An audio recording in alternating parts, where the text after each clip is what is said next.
Jennifer for today's lecture. Thank you. All right, so people who know me know that I normally do not prepare anything prior to coming here because Spirit generally whacks it out of my hand and says, no, we're not doing that today. However, this time Spirit actually channeled something through me a couple of weeks ago and they said, this is what you're going to talk about. And I've been waiting for weeks to be able to deliver it. So I will try to bring it through as well as they brought it through to me, because generally a recap is never as powerful as the original message was, but I felt like this was very, very powerful. It's about forgiveness. We understand that there are many facets to achieving awareness: kindness, gratitude, love, compassion, charity, and forgiveness among them. But these are just words unless they're experienced and lived. But how does someone apply these words when they themselves are in pain? This has always been the issue. When you feel lacking, how do you fulfill someone else? How does someone overcome their own humanity and bless another when they feel lacking themselves? Today, let us focus on forgiveness.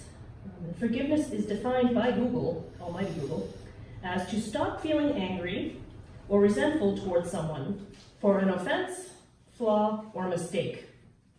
It can mean to pardon, excuse, exonerate, absolve, acquit, show mercy, etc. This definition is woefully inadequate. How could someone who's been deeply wronged stop feeling angry? Just stop. Or excuse or exonerate the person or persons who may have altered their life irreparably. I know that I have a friend whose 13-year-old daughter was killed through the negligence of someone else, and they seem to feel no remorse, and she cannot to this day. And it's been many, many years. She still mourns just as deeply and is just as angry as the day that it happened. She cannot let go of that. She cannot forgive that.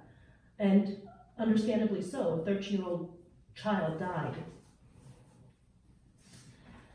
Many people make the choice to forgive another mentally, but still have lingering resentments or anger when they think about their relationship or the offense with someone else. So you make the choice, I forgive them. Still hate them, but I forgive them.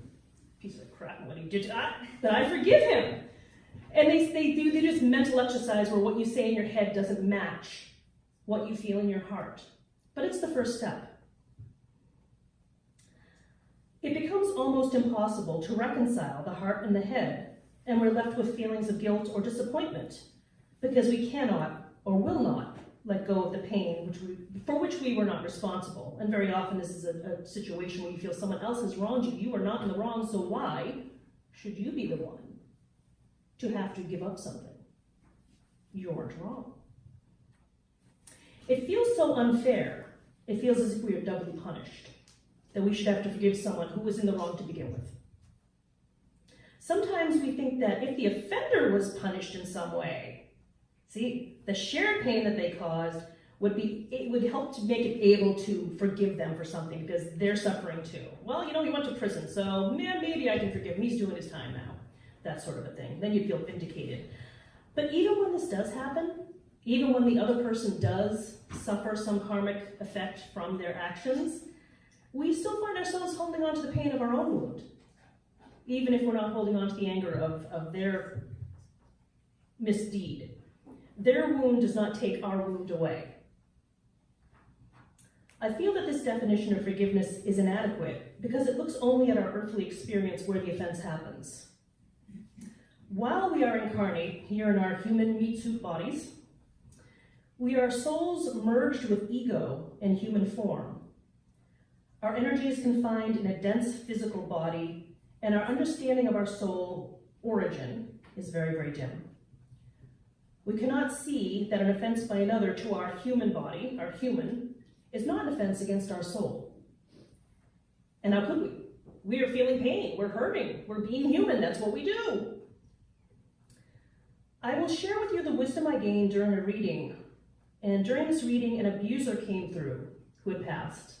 And he wanted to make amends with the person that he had abused when she was a child, very young. I'll be speaking his story in the first person, and I just ask that you keep an open mind.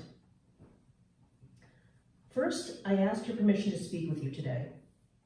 I understand that you may not wish to hear from me, but please know that I'm not the same person that I was when I was alive. I have come to tell you that I understand what I have done to you, not just in theory, but experientially. I know I caused you suffering, and I am truly, truly sorry. Let me tell you what happened when I crossed over, and how I truly know that what I am responsible for.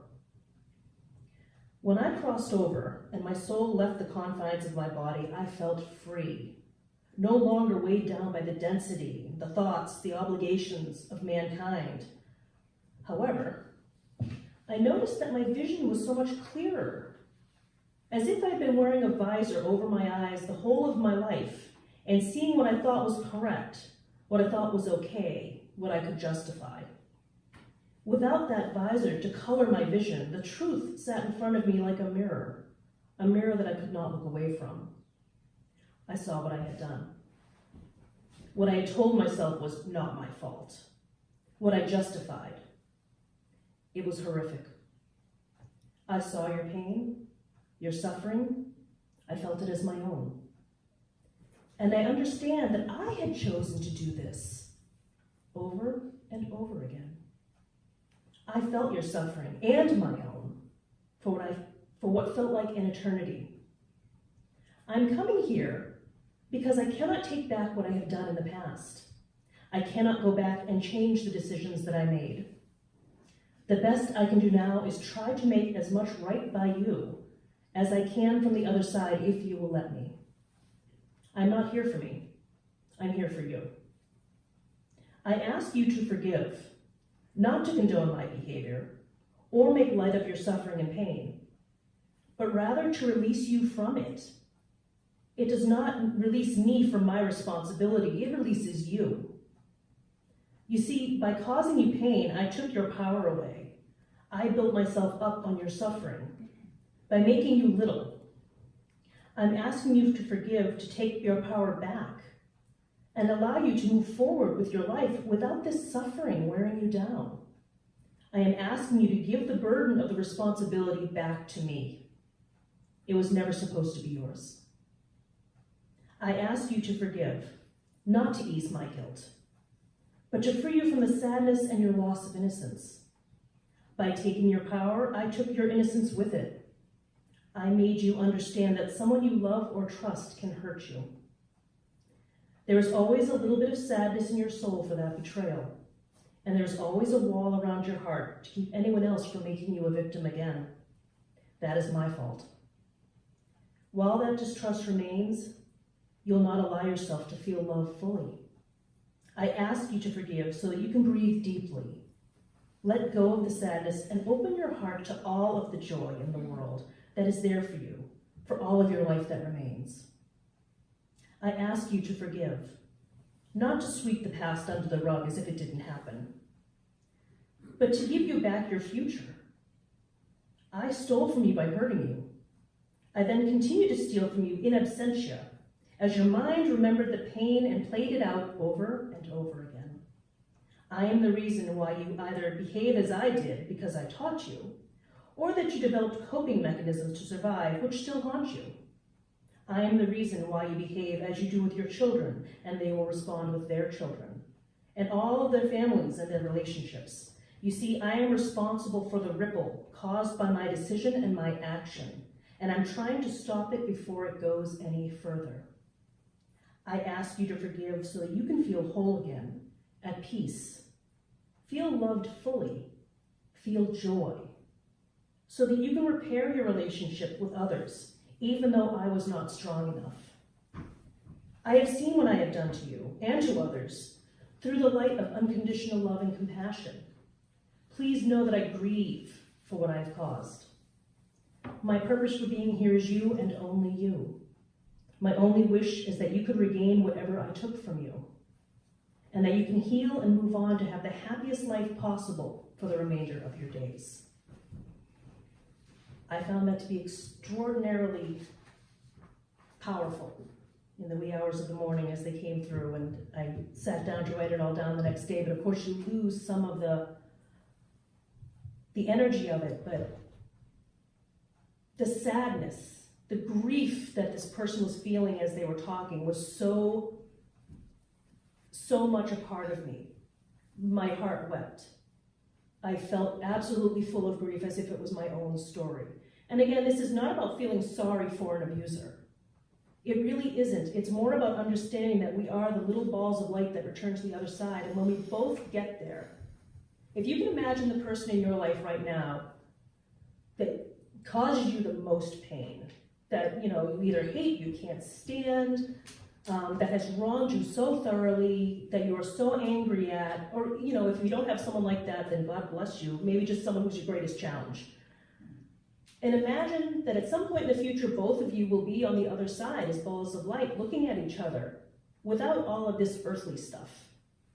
Without, you were my supervisor, or you were my friend, or you betrayed me, or you told him when I told you not to. More just as beings, saying to each other, wow, I had a really good opportunity to overcome that jealousy and say, I'm sorry, let go of my pride, and I chose not to. I'm really sorry that I hurt you.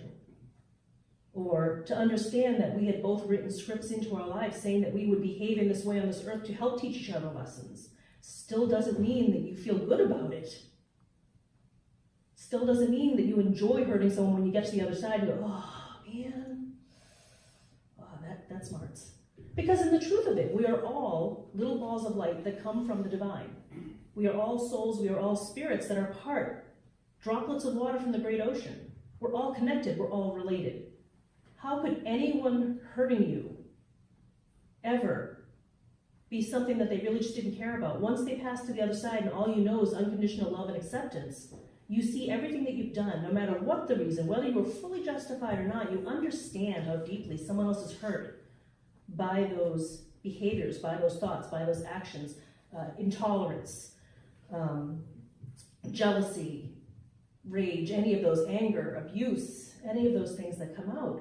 That in life we are conditioned to live a certain way. Well, I don't talk to those people, they're not part of my group. Or I don't talk to those people, they look different than I do. Or I don't talk to those people, they think differently than I do. Or I'm not going to talk to you and I'm going to make sure your life is miserable because you are different from me. And in the end, we'll have to face each other as balls of light without the bodies, without the trappings of the earth, and say, I'm sorry. I didn't mean to hurt you. At the time, I thought I was doing the right thing. But I understand that you're a part of me, and I would never hurt myself, and I would never hurt you. Be aware of that in your interaction with people now. Doesn't mean you have to allow them to continue abusing you. Please understand that. I would never suggest that you let someone who is abusive to you or in any way destructive remain a part of your life, but maybe find the power to forgive them, understanding that they are doing the best they can in the moment, even if it's not good. They don't have to be a part of your life. You don't have to give them a front row seat and invite them over to dinner and say, hey, come on, let's talk about it. You can abuse me again. Come on over. But find the energy to forgive them. Maybe you never talk to them again. It doesn't matter. It's really not about them anymore. It really is about you. It really is about your peace. They will find their way eventually, one way or another. Are you going to continue to hold on to that emotional anchor for the rest of your life? That abusive boyfriend I had when I was 13, man, I'm not going to continue to be that person for the rest of my life that holds on to that pain and judges every other person in my life based on him. Why? Why would I? Granted, some things are bigger and some things are smaller, but still, when we look at our lives, it's a wonderful opportunity to forgive other people in your life now before we get to the other side, before we have to deal with it then, because we will. And it's not a judgment thing, it's more about karmic experience. I understand that what I did was wrong. It's not that anyone's going to punish you, you're going to hell for eternity. It's more about what you do to yourself for eternity. Oh my God, I can't believe I said that to you. I can't believe that I treated you so badly. And more to the point, what he was talking about here in this was that this person, this woman, still had the rest of her life to live. He didn't want her to define herself the way he defined her back then. He didn't want her to make herself small the way he made her small back then. And it's hard. You don't simply overturn years of abuse and move on. Like anything else, you don't get over someone dying and move on. you learn to deal with it. The best that he could do was hope that she would find some peace in it to release herself from it, not him. It wasn't about him getting any sort of reprieve, but it was more about her having her full potential back. Imagine if she'd never been abused. That dynamic character, that spark of life in that young girl going forward and living fearlessly, loving fearlessly. That was what he wanted for her. So for all of those things in your past that you maybe have been holding on to a grudge or said, nope, not going to forgive them, consider what it does to you. Not so much them, because your forgiving them doesn't get them off the hook. It's not like that excuses them, they get a get out of jail free card.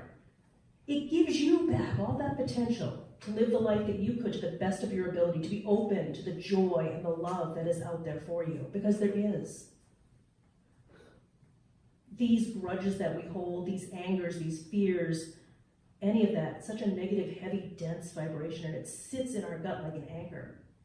And it almost keeps us from flying.